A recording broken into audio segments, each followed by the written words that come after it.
Love is patient. Love is kind. It does not envy. It does not boast. It is not proud. But what happens when love is tested by time, trials, and faith? This is the story of Sarah and Daniel, a love built on the foundation of God, strengthened by trials, and guided by prayer. The meeting. Sarah was a young woman with a heart for serving others. For as long as she could remember, she had been deeply involved in her church's outreach programs. Every Sunday afternoon, she volunteered at the church's soup kitchen, serving meals to the homeless and lonely. It wasn't just a duty for Sarah, it was an act of love and obedience to God. One Sunday, as Sarah unpacked trays of food in the bustling kitchen, the pastor introduced a new volunteer. "This is Daniel," he said, gesturing to a tall, slightly nervous young man standing in the doorway. "He's looking to get involved, and I thought today would be a good place to start." Daniel gave a small wave and looked around hesitantly. Sarah noticed his unease and approached him with a warm smile.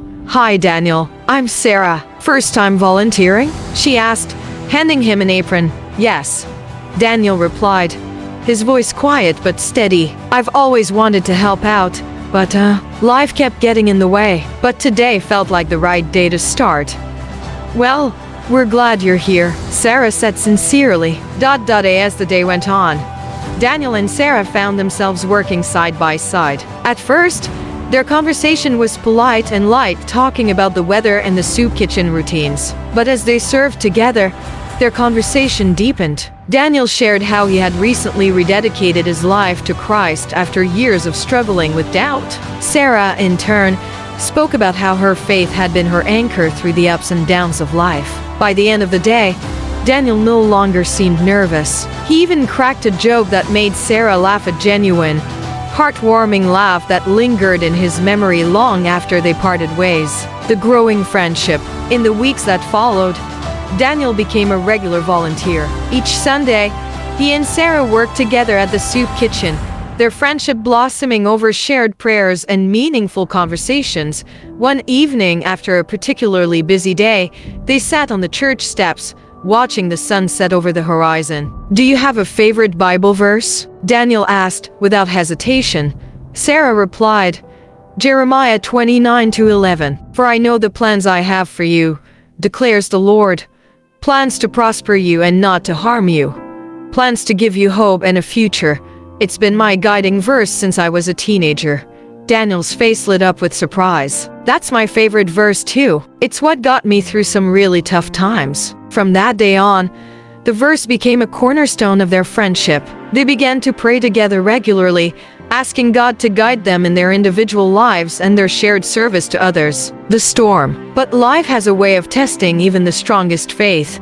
One evening, Daniel called Sarah. His voice was heavy with emotion.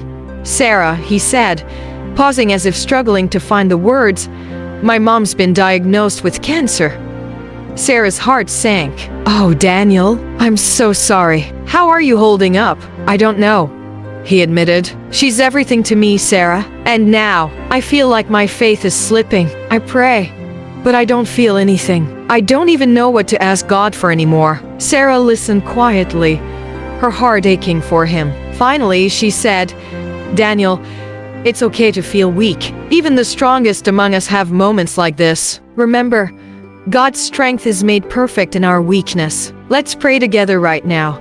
That night, they prayed over the phone, Sarah's voice steady and filled with faith as she asked God for healing for Daniel's mother and for peace in Daniel's heart. As they prayed, Daniel felt a sense of calm wash over him, a reminder that he wasn't alone. In the months that followed, Sarah stood by Daniel's side. She visited his mother in the hospital, brought meals to his family, and reminded him constantly of God's promises. Slowly but surely, Daniel's faith grew stronger, even in the midst of the storm. A new beginning. A year later, Daniel's mother was declared cancer-free. The joy and relief were overwhelming, and Daniel's gratitude to God was boundless.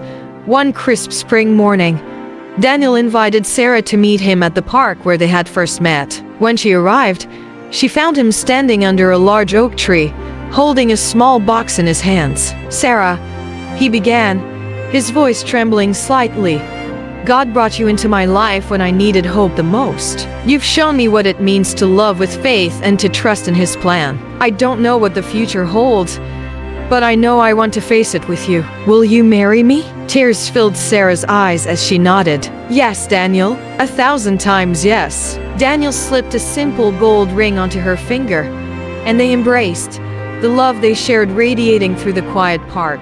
Above them, the clouds parted, and sunlight poured down as if God Himself was smiling upon them. The wedding. Months later, Sarah and Daniel stood before their church congregation, hand in hand, as they exchanged vows. I promise to love you as Christ loves the church, Daniel said, his voice steady, and I promise to honor you and walk with you in faith through every season of life, Sarah replied, her eyes glistening with tears. With every word, they affirmed their commitment not just to each other, but to keeping God at the center of their marriage. As they walked out of the church together, hand in hand, the words of 1 Corinthians 13:13 echoed in Sarah's heart. And now these three remain: faith, hope, and love. But the greatest of these is love. Epilogue. Sarah and Daniel's story didn't end at the altar. They faced challenges and triumphs, joys and sorrows.